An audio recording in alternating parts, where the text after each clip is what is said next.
Hi, I'm Vincent Andrasani, and this is episode 22 of The Place of Sound.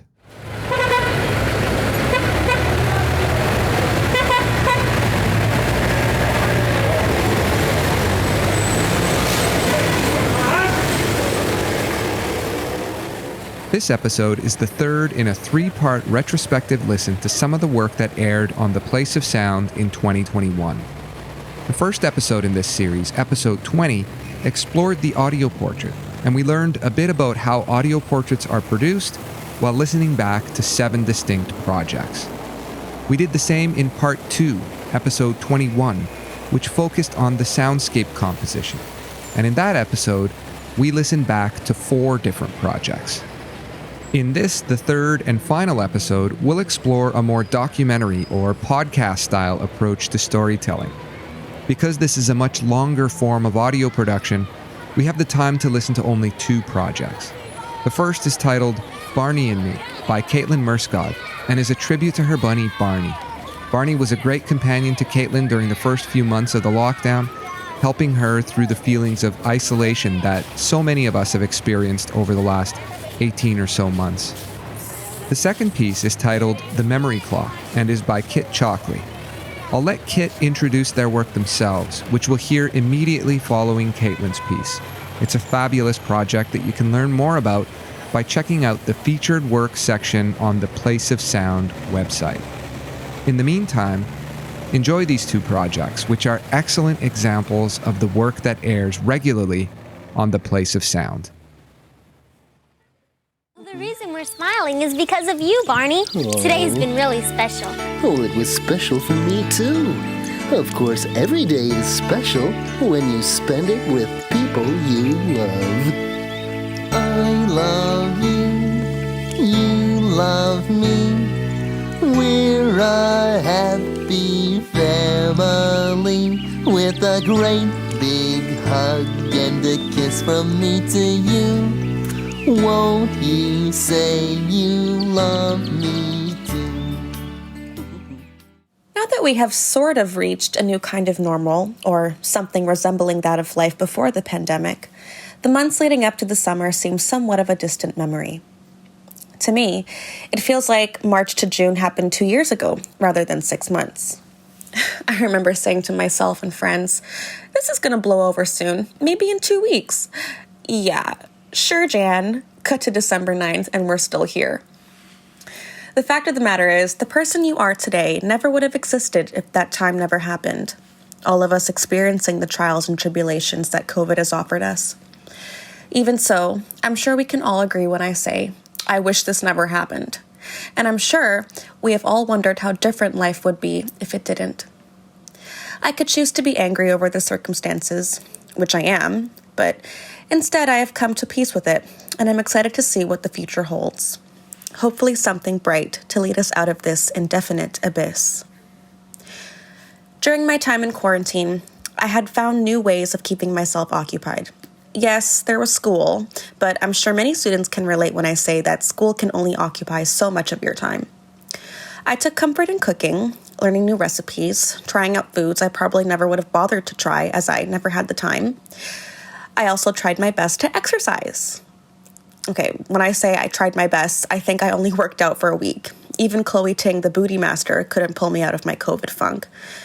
Or maybe that's because I was too busy drinking. Whoops, I said what I said.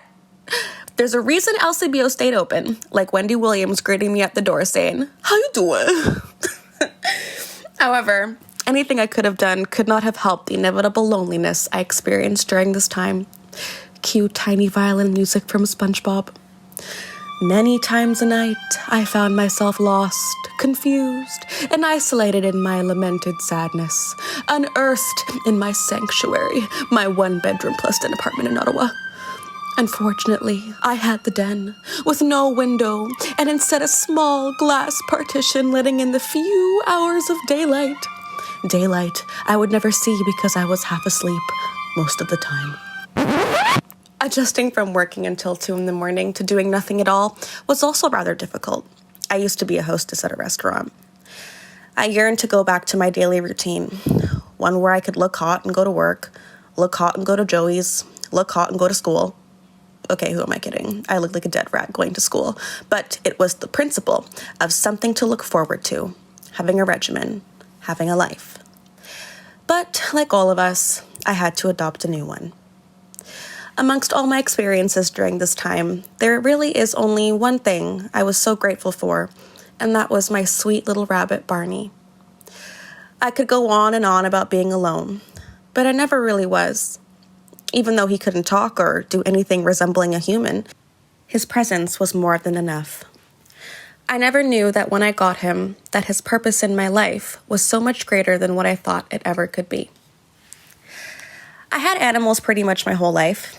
Yes, most of them being goldfish and a hamster once, but the only pets I consider family are my angels back at home, my cats, Nala and Sienna, who I raised from being kittens.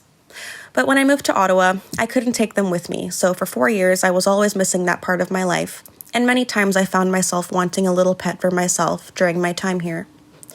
But due to circumstance, committing to a pet was not in the cards for me, so I did without. It wasn't until August of last year I was given an opportunity. Me and my brother William were on our way back home from visiting my father's grave on his death anniversary. Sorry, I know that was unexpected, but this is just how the story goes. I digress. We were passing a PetSmart, as we've done many times before, but something kept telling me to stop. I told him to pull over so I could go in and get some treats for the girls. While I was in the cat aisle, William called out to me and said, "Katelyn, come look at this rabbit." So I run over and see the cutest little rabbit I've ever seen. He was white with light gray ears and paws. Immediately, I fell in love with him, and I broke the rules and opened the cage to pet him. He was so soft, sweet, and gentle. I whispered little coos to him, and as I was saying my goodbyes, he ran up to the cage and stood up as if to say, "Where are you going? Come back!" I knew right then and there that he was mine. I took him home the next day, and thus started my adventure with my new rabbit. Barney's original name was Snowball, and obviously I had to change it. When I was little, my dad used to sing to me, "I love you, you love me," from Barney. So there was only one name I had in mind, and it suited him perfectly. My dad's from Finland, and his nickname for me was Pupu when I was a little girl, which means bunny in Finnish. I'd like to think he sent Barney to me that day. Just as I was his Pupu, Barney was mine. Barney taught me so much. I'd never owned a rabbit before, and I won't lie that getting used to him and his behaviors and lifestyle wasn't easy. You wouldn't think that rabbits are a lot of work, but believe me, they are. They are so high maintenance. And I didn't want to be that rabbit owner who kept them in a cage all day while feeding them cheap pellets and water from a bottle. I wanted to give him the best life possible. He was free roam 90% of the time, had a big X-band to sleep in. He knew how to use a litter box, got fresh hay every day, got fresh food every day, his regular meal being 1 full romaine lettuce head, 3 carrots or 2 apples, topped with cilantro. I always wanted to incorporate other foods, but that little bastard was so picky, he only ate those things. Well, that and anything I was eating. I could never be in peace when doing so. I admit that I am a couch eater and I love to watch Netflix while I eat, and the second I picked up my plate to go sit, Barney was chasing after me. I would have to push him off the couch at least 6 times before I could enjoy my food, but that sweet little face earned a couple nibbles if he tried hard enough. Above all, Barney's number one guilty pleasure, something he would have killed for, was tortilla chips. Even if I would crinkle the bag, he would bolt from wherever he was, tumbling over his big, clumsy rabbit feet, getting ready to munch and crunch. I also love those chips, the specific brand being the Tostitos Cantina chips, and I always had them in the house, so he often got his fill. Me and Barney developed our own relationship. I was his mommy, and he was my little boy. My life revolved around him, his schedule being incorporated with mine, feeding him, changing his litter, spending time with him. But in exchange, he gave me a friendship I would never have known if it weren't for him. Always there for me, offering me his silent presence, a laugh, a cuddle, or if I was lucky, a kiss on the cheek. In November last year, I got mono, which is as shitty as people say it is, and I had no one to take care of me. My roommate paid no mind to me while I suffered, so I spent most of my time in bed. So I had to let Barney roam around my bedroom and the living room unsupervised. One night, I felt him jump onto my bed, and I was too weak to push him off. Accepting the fate of him pooing or peeing, yes, he did that. Unfortunately, it is a rabbit's way of saying, I love you, you're mine. I noticed he wasn't moving, and I got suspicious, so I got up, and there he was, laying at the edge of my feet, his fat neck and chest puffed out, eyes half shut. He was protecting me, knowing that I was sick. It was then I knew Barney loved me just as much as I loved him. That's the thing with animals. They really are much more in tune with us than we think. His intelligence alone reminded me that even the simplest rabbit is capable of feeling emotions similar to ours, to feel a sense of familiarity, safety, comfort, and love. He really was the only true friend I've ever had here, because with him, I was never alone. When COVID hit, my roommate moved in with her boyfriend in another city, so it was just me and Barney. He was the majority of my life, as my only real purpose was to take care of him. Yes, I took up other activities like cooking, working out, sometimes, or whatever else, but my only real responsibility was to make sure that he was happy and healthy. Every 3 days, I would trek out in the cold to buy lettuce, or to Healthy Pets on Bank Street to buy pellets and hay. Every day at 5 p.m., he got fed, and again at 12 a.m. We had a late schedule. And every day I tried my best to keep him entertained, or mainly myself entertained, as I was always bothering him. I would hold Barney in my arms as I danced around the living room listening to The Weeknd's new album. I would hold him close to my chest and slow dance to Frank Sinatra, my little Fred Astaire. Okay, that sounds weird, but even little things like dancing with him I found so much joy in, and he never seemed to mind as I slowly spun him around and lifted him in the air like Johnny did to Baby in Dirty Dancing. He also was my audience as I sung opera while doing dishes in the kitchen. I would watch him munch loudly away on his lettuce in the living room. In the bathroom, I would hold him up in the mirror and point to his reflection and say, "Look, it's you!" His big feet dangling in my arms while his tiny paws gripped my shoulder. When the weather got better, I would frequently take Barney out on walks. Yes, he had a leash and he loved to go outside. It always took him a few minutes to get adjusted, but when he was comfortable, it felt like I was walking a dog. We would walk around Dow's Lake or the Arboretum, strangers gawking at us, probably because they had never seen a rabbit being walked on a leash. Or other times, I would have people come up to me and say, "This is the cutest thing I've ever seen!" Because he just was the cutest thing. Being confined to the house was not only a lot for me, but for him, and we took comfort in being able to go outside when we could. Some days I wouldn't feel like going to Dow's, so I would venture to the large grass space outside the government buildings surrounding my house. I would set up a blanket accompanied with music, chips, and my Barney, and we would lay down together. He would rest in the crook of my neck while we lay out in the sunshine that would cast in his red eyes, turning them lavender. And with the good days came the bad days. Days I would miss home, my friends, the entirety of my old life. I would often fall asleep on the couch midday, wallowing in my self-pity, but I was always awakened to a sleeping Barney beside my head. He always made me feel better. When lockdown was lifted and we had more mobility in our lives, I had family matters to attend to back at home, so Barney got to enjoy the summer in my backyard, zipping around back and forth, hiding in the garden and curiously following around my cat Sienna, who even though hissed at him, would always keep a watchful eye. Even my other cat Nala, who was also skeptical of him, found herself playing sister to him, even if that meant her batting him on the head. It brought me so much happiness to have given him a beautiful summer after such a confining spring. I had to go back and forth from Toronto to Ottawa quite frequently. Barney accompanied me each time, and long hours of traveling were quite straining on the both of us. Our last trip proved to be too stressful, and Barney got sick. I immediately knew what he had, GI status, the most common killer of rabbits. He had it before, and I knew the protocol, so I took him to the vet, and because of COVID, I couldn't come inside with him. To this day, I don't know what happened when he was in there, but when I took him home, I knew something wasn't right. He was limp in my arms when I took him out of his carrier, and all I could do was hold him to my chest. As we silently sat there, he mustered whatever strength he had left to lick my face. I gave him his medicine, told him I loved him, and decided to give him some quiet time to rest. I laid him in his pen and covered him in the baby blue blanket I bought him when I first got him.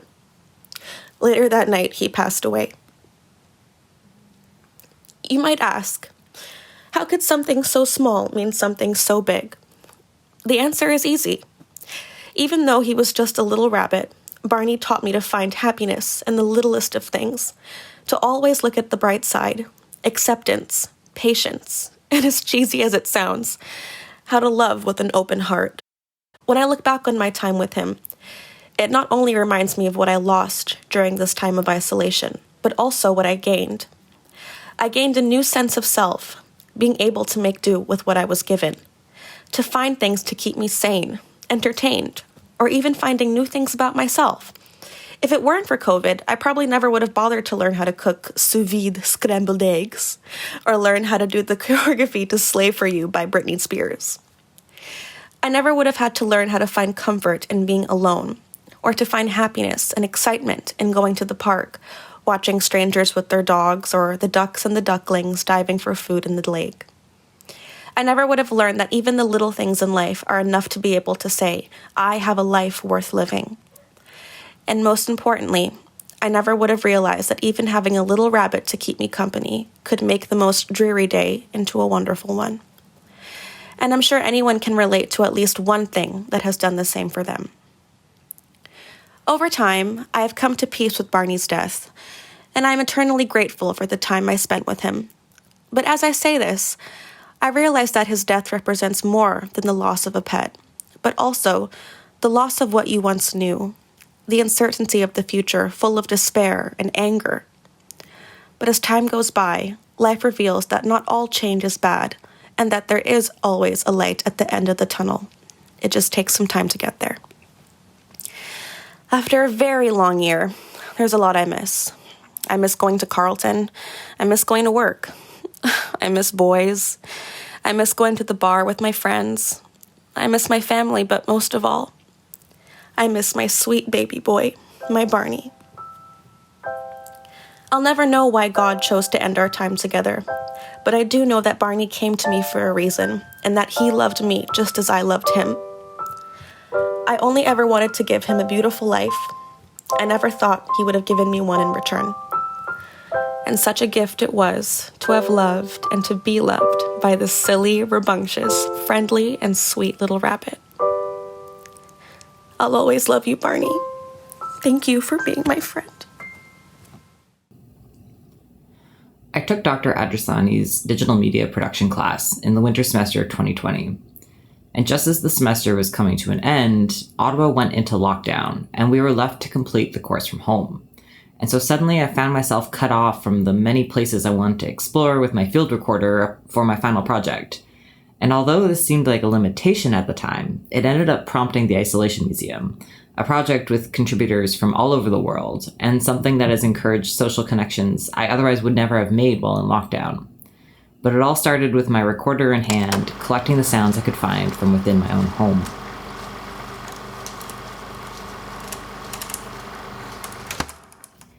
And I thought I knew all of the intimate sounds of my apartment, despite not being home very often before lockdown.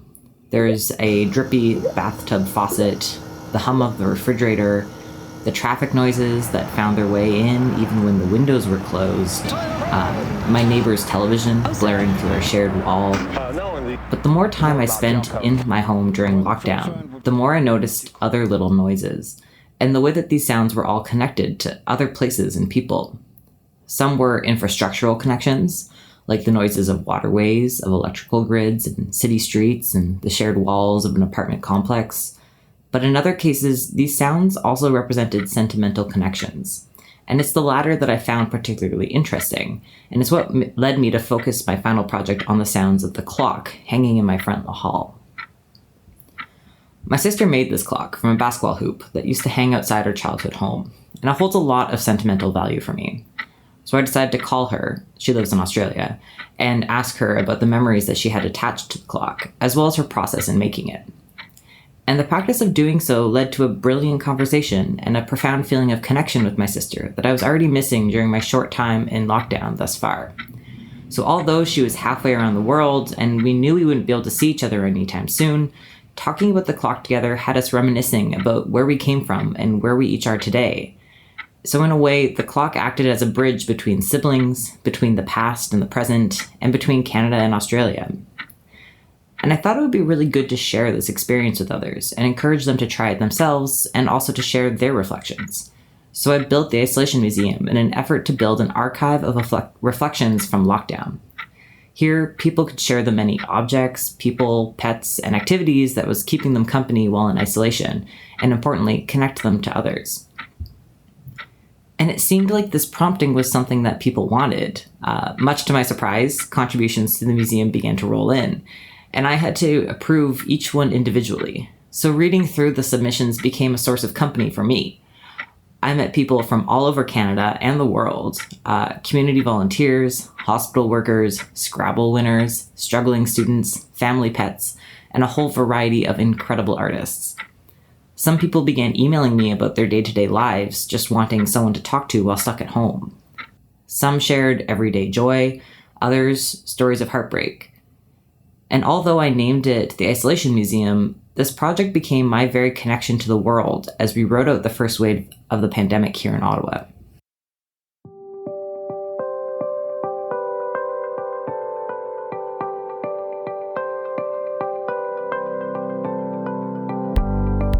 Looking back now, over a year later and back in strict lockdown, I think my perspective on what exactly the Isolation Museum is has changed.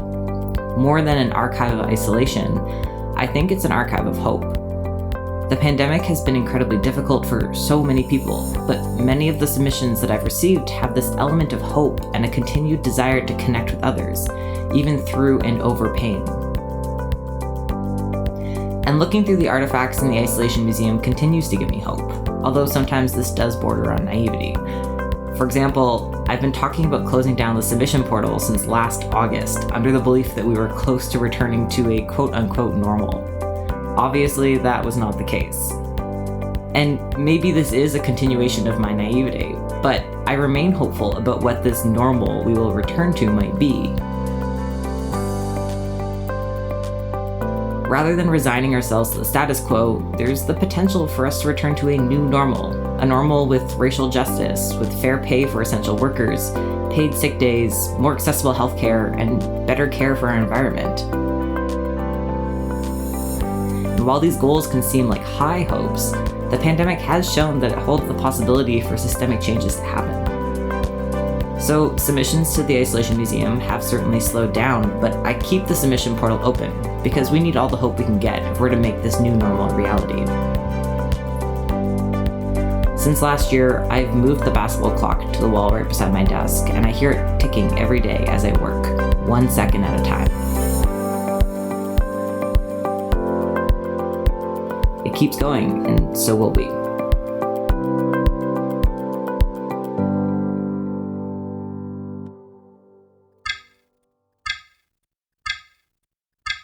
This clock sits in my apartment's front entrance.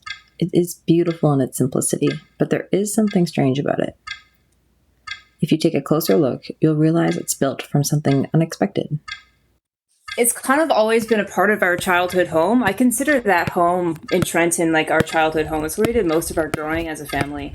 And I just remember so many afternoons and evenings playing basketball, playing 21 with Dad or with you or with Derek. And it was just a very fond memory I had as a kid doing that in the summertime. That's right. This clock is made from the basketball hoop that used to hang outside my childhood home. That voice you just heard was the artist and my sister, Rebecca. She's speaking to me from all the way in Australia, so please excuse the audio quality. So, when did you make this clock then? Where were you? So I came home to Canada for a good while, for 4 months this past year. So for about 2 weeks, I spent time at Dad's place just helping him reorganize a lot of his things. It was getting a little messy at his house. So I volunteered to help him out with that. And one thing that I found in the garage was this basketball hoop. And he said that they took it down, but they didn't want to throw it out because it had so much meaning behind it. So I looked at it, and there's actually little metal points on the bottom of the basketball hoop where you connect little clips for the net.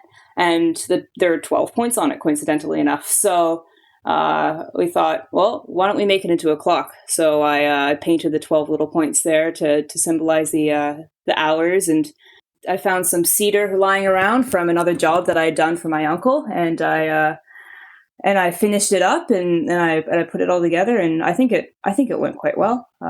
And I knew that it was something that would, given that you and Derek, my two siblings, lived together, I felt like it was something that would kind of connect us all over this thing that we had bonded over so much as a kid, and I just thought maybe it would be something fun to look at every time you go through your front door. I mean, I can tell you that it is. So, goal achieved. That's great. This clock is especially important to me, not only because of the memories it holds, but also because my sister is so far away. So why are you living in Australia? Do you want the long version? So I got really into religion in high school, and I was baptized into a religion that didn't condone homosexuality as a practice. It was actually something that was very much shunned if you were to come out as a homosexual. So what ended up happening was after high school, I decided that religious route really wasn't what I wanted.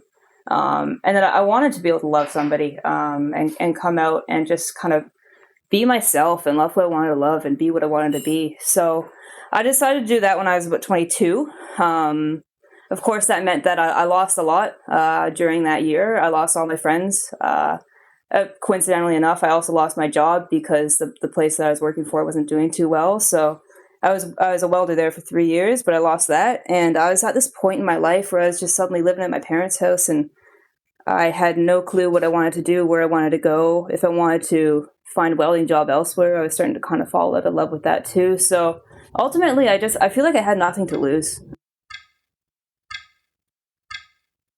It's funny, Mom actually suggested, she said, you've always wanted to go to Australia. Why don't you just, give it a go, do like a little working holiday there. So sometimes I wonder if she regrets saying that, because now 2.5 years later, I'm still here in Australia, and I live here now.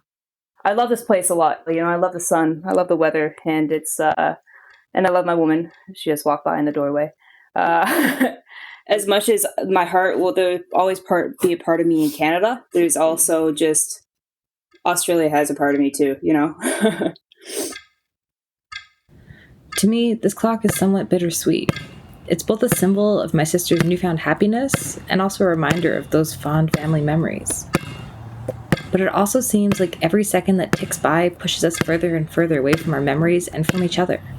It's hard to forget that it takes 2 entire revolutions of that clock, 24 hours, for us to come close enough to hug.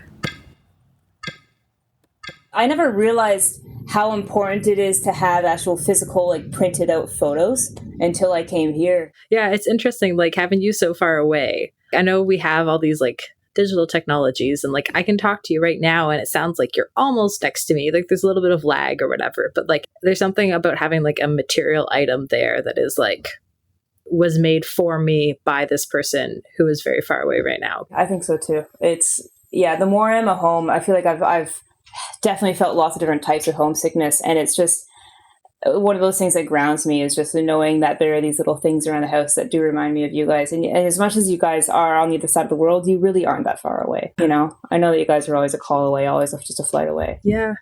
This basketball hoop, I was originally thinking of it as bridging time, but I guess it also bridges distance too. Absolutely. It can bridge what you want it to bridge. As each second goes past, even though we are technically getting further and further away from the origin of those memories, it's things like those basketball hoop, or pictures that we see, or things that we have around the house that remind us of those memories. Those are the things that actually bring us closer to the memories. We don't have to worry about time tearing us apart from them. It's those little things that'll continue to bridge that gap.